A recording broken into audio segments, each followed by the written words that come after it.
You've probably seen the headlines. California is taxing its billionaires out of existence, and everyone is packing up for the new promised land, Texas. It's a compelling story, especially when a few high-profile CEOs change their zip codes.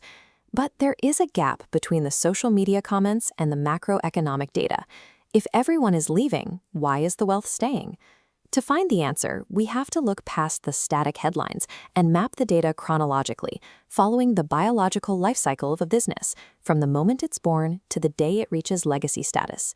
This framework allows us to distinguish between two very different types of economic activity: the creation of new wealth versus the relocation of existing companies. The first stage is incubation. In the world of venture capital, the unicorn, a privately held startup valued at over $1 billion, is the primary indicator of where the next generation of the economy is being built.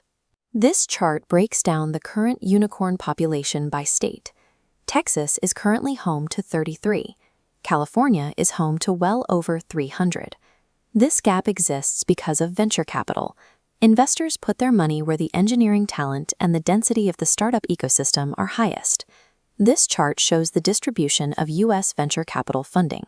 California captures 60% of the national total, while Texas accounts for 4%.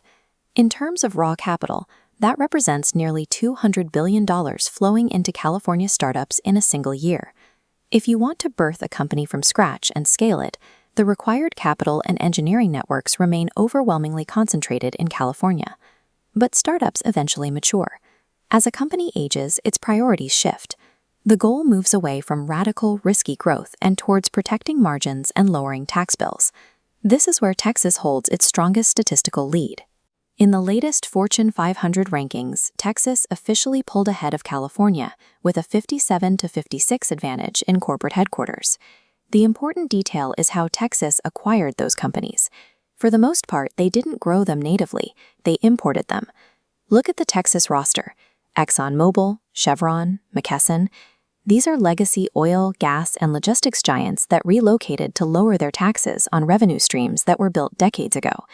California's 56 Fortune 500 companies tell a different story. These giants weren't poached from other states. They were incubated and scaled within California's own economy. This reveals the difference between a business creator and a business poacher. Offering a discount to an existing 50-year-old corporation is not the same as providing the environment to invent one. At the very top of the corporate life cycle, we find the Magnificent Seven tech stocks. Apple, Alphabet, Meta, and Nvidia were all born and built natively in California. Microsoft and Amazon come from Washington state. Not one of these dominant market leaders was born or built in Texas. At the highest levels of global market power, the Texas creation economy is statistically absent. This brings us to Elon Musk. When Tesla moved its headquarters to Texas, it was held up as the definitive proof of California's decline. But the history of the company shows a different relationship.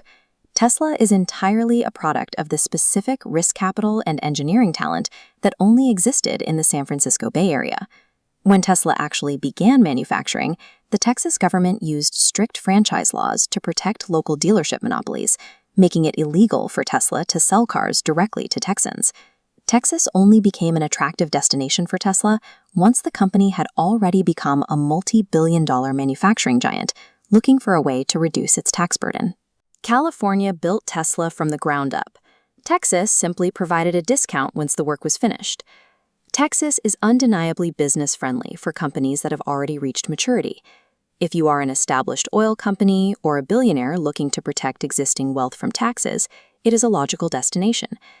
But if the metric is the invention of new industries, the data shows that the environment for creation is still overwhelmingly in California. A tax break is a useful tool for a legacy corporation, but it does not generate the engineering talent or the capital required to build a company from a garage to a billion-dollar valuation. While one state is focused on importing the companies of yesterday, the other is currently incubating the companies that will lead the next 20 years. Statistically speaking, the next global giant is being built right now in California.